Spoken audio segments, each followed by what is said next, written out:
മദീനയിൽ രണ്ടാമത്തെ ഖലീഫ Umar bin Khattab റളിയല്ലാഹു അൻഹു ഭരണം നടത്തിയിരുന്ന സമത്വ സുന്ദര കാലം. പതിവ് പോലെ ജനങ്ങളുടെ ക്ഷേമവും അന്വേഷിച്ച് മദീനയുടെ ഭരണാധികാരി മദീനയുടെ പ്രാന്തപ്രദേശങ്ങളിലേക്ക് നിദ്രാവിഹീനനായി നടന്നുകൊണ്ടിരിക്കുന്നു. പാതിരാത്രിയിലായിരുന്നു അമീറുൽ മുഅ്മിനീന്റെ ഈ നടത്തം. അല്പം നടന്നപ്പോ മദീനയുടെ ഒരു തെരുവിന് സമീപം കുന്നിൻ ചെരുവിലായി ആരോ അടുപ്പ് കത്തിക്കുന്ന രീതിയിൽ ഒരു വെളിച്ചം അമീറുൽ മുഅ്മിനീന്റെ ശ്രദ്ധയിൽപ്പെടുന്നുണ്ട്. അമീറുൽ മുഅ്മിനീൻ നേരെ ആ അടുപ്പ് കത്തിക്കുന്നതിന്റെ അഥവാ ആ വെളിച്ചം വരുന്ന ഭാഗത്തേക്ക് നടന്നെടുത്തു. അവിടെ ഒരു ഉമ്മ ഒരു കലത്തിൽ എന്തൊക്കെയോ പാചകം ചെയ്യുന്നുണ്ട്. സമീപം രണ്ട് പിഞ്ചു കുഞ്ഞുങ്ങൾ ഭക്ഷണം കിട്ടാതെ വാവിട്ട് കരയുന്നുണ്ട്. തന്റെ സമീപത്ത് ഒരു അന്യപുരുഷൻ വന്നപ്പോ ആ ഉമ്മ പെട്ടെന്ന് ചാടി എണീറ്റ് ഉമർ തങ്ങളോടായി ഇങ്ങനെ ചോദിക്കുന്നുണ്ട്: ഹേ മനുഷ്യ, എന്ത് ധൈര്യത്തിന്റെ പുറത്താണ് നിങ്ങൾ എന്റെ അടുത്തേക്ക് വന്നത്? ഒരു ഉമ്മയും അവരുടെ രണ്ട് പിഞ്ചു കുഞ്ഞുങ്ങളും മാത്രമുള്ള ഇടത്തേക്ക് ഖലീഫ ഉമർ ഭരിക്കുന്ന നാട്ടിൽ ഒറ്റയ്ക്ക് വരാൻ നിങ്ങൾക്ക് എങ്ങനെ ധൈര്യം വന്നു? ഉമർ തങ്ങളുടെ ഭരണകാലത്ത് നാട്ടിലെ സ്ത്രീകൾക്ക് വരെ എത്രത്തോളം സുരക്ഷിതത്വ ബോധം ഉണ്ടായിരുന്നു എന്ന് ഈ ഉമ്മയുടെ പ്രതികരണത്തിൽ നിന്ന് തന്നെ വ്യക്തമാണ്. ഉമർ തങ്ങള് ആ ഉമ്മയോട് പറയുന്നുണ്ട്: ഞാനൊരു വഴിയാത്രക്കാരനാണ്, ഞാൻ മദീനയിലേക്ക് പോയിക്കൊണ്ടിരിക്കുകയാണ്. അപ്പോഴാണ് ഇവിടെ ഒരു വെളിച്ചം കണ്ടത്. അപ്പൊ എന്താണ് സംഭവം എന്നറിയാൻ വേണ്ടി മാത്രം വന്നതാണ്. നിങ്ങൾ ഈ കലത്തില് കുട്ടികൾക്കുള്ള ഭക്ഷണം പാകം ചെയ്യായിരിക്കും അല്ലേ? ഇങ്ങനെ ചോദിച്ചപ്പോ ആ ഉമ്മ പറയുന്നുണ്ട്: എന്റെ കയ്യിൽ ഇവർക്ക് പാചകം ചെയ്യാനായിട്ട് യാതൊന്നും ഇരിപ്പില്ല. ഇതൊരു കലത്തിൽ വെള്ളം വെച്ചിട്ട് ഭക്ഷണം പാകം ചെയ്യുന്നത് പോലെ ഞാൻ മക്കളെ കാണിക്കാൻ. ഇവർ ഭക്ഷണം കിട്ടുമെന്ന പ്രതീക്ഷയിൽ കരഞ്ഞ് അങ്ങനെ ഉറങ്ങിപ്പോകുമല്ലോ എന്ന് ഓർത്തു. നാളെ നേരം പുലർന്നാൽ തന്നെ മദീനയിൽ ഉമർ റളിയല്ലാഹു അൻഹുവിന്റെ അടുത്തെത്തി ബൈത്തുൽ മാലിൽ നിന്നും ഇവർക്കും എനിക്കുമുള്ള റേഷൻ വാങ്ങണം. അതിനുവേണ്ടി വന്നതാണ് ഞാൻ. പക്ഷെ സമയം ഒരുപാട് വൈകിപ്പോയി, മദീനയിലെത്താൻ കഴിഞ്ഞില്ല. ഇനി നാളെ രാവിലെ വേണം യാത്ര തിരിക്കാൻ. രാവിലെ വരെ ഇവർ വിശപ്പ് സഹിച്ച് ഒന്ന് ഉറങ്ങിയാൽ മതിയായിരുന്നു. ഇതിനു വേണ്ടിയിട്ടാണ് ഞാൻ ഈ കലത്തിൽ വെറുതെ വെള്ളം വെച്ച് ചൂടാക്കുന്നത് എന്നാണ് ആ ഉമ്മ ഉമർ തങ്ങൾക്ക് മറുപടിയായിട്ട് കൊടുക്കുന്നത്. അപ്പൊ ഈ കരയുന്ന കുട്ടികളിൽ വളരെ ഒരു പിഞ്ചു കുഞ്ഞുണ്ടായിരുന്നു. ആ ചെറിയ കുട്ടിയെ ചൂണ്ടിയിട്ട് ഉമർ തങ്ങൾ ചോദിക്കുന്നുണ്ട്: ഈ കുഞ്ഞ് പാല് കുടിക്കുന്ന പ്രായല്ലേ, നിങ്ങൾ എന്താണ് ഇവന് പാല് കൊടുക്കാത്തത്? അത് എനിക്ക് കൊടുത്തൂടെ ചോദിക്കുന്നുണ്ട്. അപ്പ ഉമ്മ വീണ്ടും ഉമർ തങ്ങളോട് പറയുന്നുണ്ട്: പാല് കുടിക്കുന്ന കുട്ടികൾക്ക് റേഷൻ ഇല്ല എന്ന് ഉമർ പ്രഖ്യാപിച്ചിട്ടുണ്ട്. അതുകൊണ്ടാണ് ഞാൻ എൻ്റെ കുട്ടിയുടെ പാല് കുടി നിർത്തിയത്. ഇത് കേട്ടിട്ട് ഉമർ റളിയല്ലാഹു അൻഹു ആകെ സ്തബ്ധനായി പോവാണ്, ഞെട്ടിധരിച്ചു പോവാണ്. ഉടനെ തന്നെ ഉമർ തങ്ങൾ അവിടെ നിന്ന് പുറപ്പെടുന്നുണ്ട്. എന്നിട്ട് നേരെ ബൈത്തുൽ മാലിൽ എത്തുകയാണ്. ബൈത്തുൽ മാൽ സൂക്ഷിപ്പുകാരനോടായി ഉമർ തങ്ങൾ ഇങ്ങനെ ചോദിക്കുന്നുണ്ട്: നമ്മുടെ നാട്ടില് ആരെങ്കിലും പട്ടിണി കിടക്കുന്നതായി താങ്കൾക്ക് അറിവുണ്ടോ? അപ്പൊ അയാൾ പറയുന്നുണ്ട്: ഇല്ല, ഖലീഫ ഉമർ ഭരിക്കുന്ന നാട്ടില് ആരും പട്ടിണി കിടക്കൂല എന്ന് പറയുന്നുണ്ട്. അപ്പൊ ഉമർ തങ്ങള് വളരെ കോപിഷ്ഠനായിക്കൊണ്ട് അദ്ദേഹത്തോട് പറയുന്നുണ്ട്: നിന്റെയും എന്റെയും നാശാണിത്. കാരണം നിനക്കും എനിക്കും ഇതിനുള്ള കൂലി അകലെ കുന്നിൻ ചെരുവിൽ ഒരു അടുപ്പിൽ പുകഞ്ഞെരിയുന്നുണ്ട്.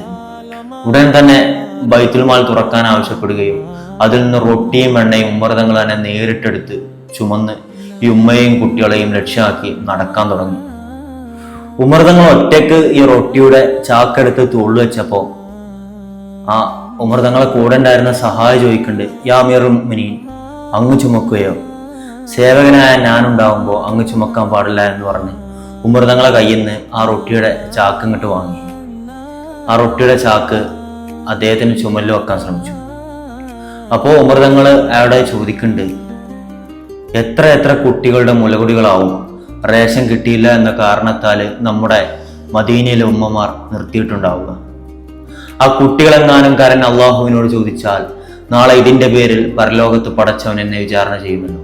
അങ്ങനെ ജനങ്ങൾ പട്ടിണി കിടക്കുന്നതിന്റെയും കുട്ടികൾക്ക് മുലപ്പാൽ നിഷേധിച്ചതിന്റെയും പേരിൽ ഒരു വിചാരണ നടന്നാൽ എന്റെ മേലുള്ള പാപഭാരത്തിന്റെ കെട്ടുകൾ നിങ്ങൾ ചുമക്കുമോ, അതോ ഞാൻ തന്നെ ചുമക്കേണ്ടി വരുമോ എന്ന് തന്റെ സഹായിയോട് ഉമർ തങ്ങൾ ചോദിക്കുന്നുണ്ട്. ഇത് കേട്ട് സഹായി പറയാൻ വാക്കുകളൊന്നുമില്ലാതെ മൗനം പൂണ്ടു. ഉമർ തങ്ങളും തൻ്റെ ഖജനാവ് സൂക്ഷിപ്പുകാരനും നേരെ ആ ഉമ്മയെയും കുട്ടികളെയും ലക്ഷ്യമാക്കി നടന്നു. ആ ഉമ്മയുടെയും കുട്ടികളുടെ അടുത്തെത്തിയിട്ട് ഉമർ തങ്ങള് അടുപ്പിൽ കെട്ടുപോയ തീ കത്തിക്കുകയും അവർക്ക് വേണ്ട റൊട്ടി ഉണ്ടാക്കുകയും ചെയ്തുകൊണ്ടിരിക്കുകയാണ്. തീ കത്താത്തതിനാൽ അടുപ്പിൽ ഊതിക്കൊണ്ട് വെള്ളയായിരുന്ന ഉമർ റളിയല്ലാഹുവിന്റെ താടി രോമങ്ങൾ കറുപ്പായി മാറി എന്നാണ് പിൽക്കാലത്ത് പല ചരിത്രകാരന്മാരും രേഖപ്പെടുത്തിയത്. അതിനുശേഷം സന്തോഷത്തോടുകൂടി ആ ഉമ്മക്കും കുട്ടികൾക്കും ഭക്ഷണം വിതരണം ചെയ്ത് അവരോട് യാത്ര പറഞ്ഞ് നാളെ ബൈത്തുൽ മാലിലെത്തി ഖലീഫയെ കണ്ട് നിങ്ങൾക്കുള്ള റേഷൻ വിഹിതം വാങ്ങണമെന്ന് പ്രത്യേകം ചട്ടം കെട്ടി ഉമർ തങ്ങൾ പോകാനായി ഒരുങ്ങി. അപ്പ ഉമ്മ ഉമർ തങ്ങളോടായി പറയുന്നുണ്ട്, വെറുമൊരു വഴിയാത്രക്കാരനായിട്ടും ആരാരുമില്ലാത്ത ഒരു ഉമ്മയുടെയും മക്കളുടെയും സങ്കടത്തിന് അങ്ങ് പരിഹാരമുണ്ടാക്കി. തീർച്ചയായും മദീനയുള്ള ഉമറിനേക്കാൾ ഏറ്റവും യോഗ്യൻ അങ്ങാണ്. ഇസ്ലാമിക ഖിലാഫത്ത് ഏൽപ്പിക്കേണ്ടത് അങ്ങേപ്പോലുള്ള നല്ല മനുഷ്യരിലാണ് എന്നാണ് ആ ഉമ്മ താൻ പറയുന്നത് ഖലീഫയോടാണ് എന്ന് പോലും അറിയാതെ ഉമർ തങ്ങളുടെ മുഖത്ത് നോക്കി പറഞ്ഞത്. ഇത് കേട്ട് ഉമർ ബിൻ ഖത്താബ് എന്ന ലോകം കിടുകിട വിറപ്പിച്ച ആ ഭരണാധികാരി ആ ഉമ്മയുടെ മുമ്പിൽ വീണ്ടും ചെറുതായി ഒന്ന് പുഞ്ചിരിച്ചു. അവിടെ നിന്നും യാത്ര തുടർന്നു. പിറ്റേ ദിവസം തന്നെ മദീന പള്ളിയിൽ തന്റെ ജുമുഅ പ്രഭാഷണത്തിൽ ഉമർ തങ്ങൾ ഇങ്ങനെ ഒരു ഉത്തരവിറക്കുന്നുണ്ട്: മുല കുടിക്കുന്ന കുട്ടികൾക്കും ഇനി മുതൽ നമ്മുടെ പൊതുഖജനാവിൽ നിന്നും റേഷൻ അനുവദിച്ചിട്ടുണ്ട്.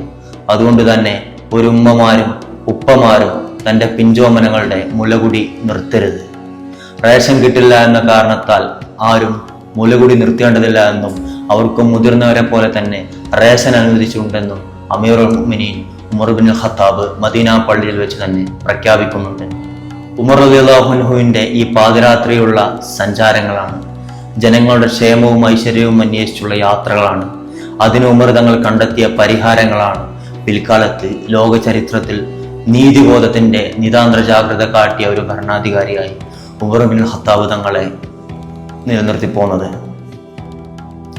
ഒരുപക്ഷെ ഇന്ത്യൻ സ്വാതന്ത്ര്യ സമരം അതിന്റെ അന്തിമഘട്ടത്തിലെത്തുമ്പോൾ നമ്മുടെ രാഷ്ട്രപിതാവായ മഹാത്മാഗാന്ധി ഇങ്ങനെ പറയുന്നുണ്ടായിരുന്നു: ഇന്നല്ലെങ്കിൽ നാളെ ഇന്ത്യ മഹാരാജ്യം സൂര്യൻ അസ്തമിക്കാത്ത ഈ ബ്രിട്ടീഷ് സാമ്രാജ്യത്തിന്റെ കരാളഹസ്തത്തിൽ നിന്നും പുറത്തു കടക്കും. ഈ നാട് സ്വതന്ത്രമാകും. ഈ നാടെങ്ങാനും സ്വതന്ത്രമായിട്ടുണ്ടെങ്കിൽ ഖലീഫ ഉമറിനെ പോലെ ഒരു മഹാനായ ഭരണാധികാരിയുടെ ഭരണമാണ് ഇന്ന് ഇന്ത്യ രാജ്യം ആഗ്രഹിക്കുന്നതെന്ന്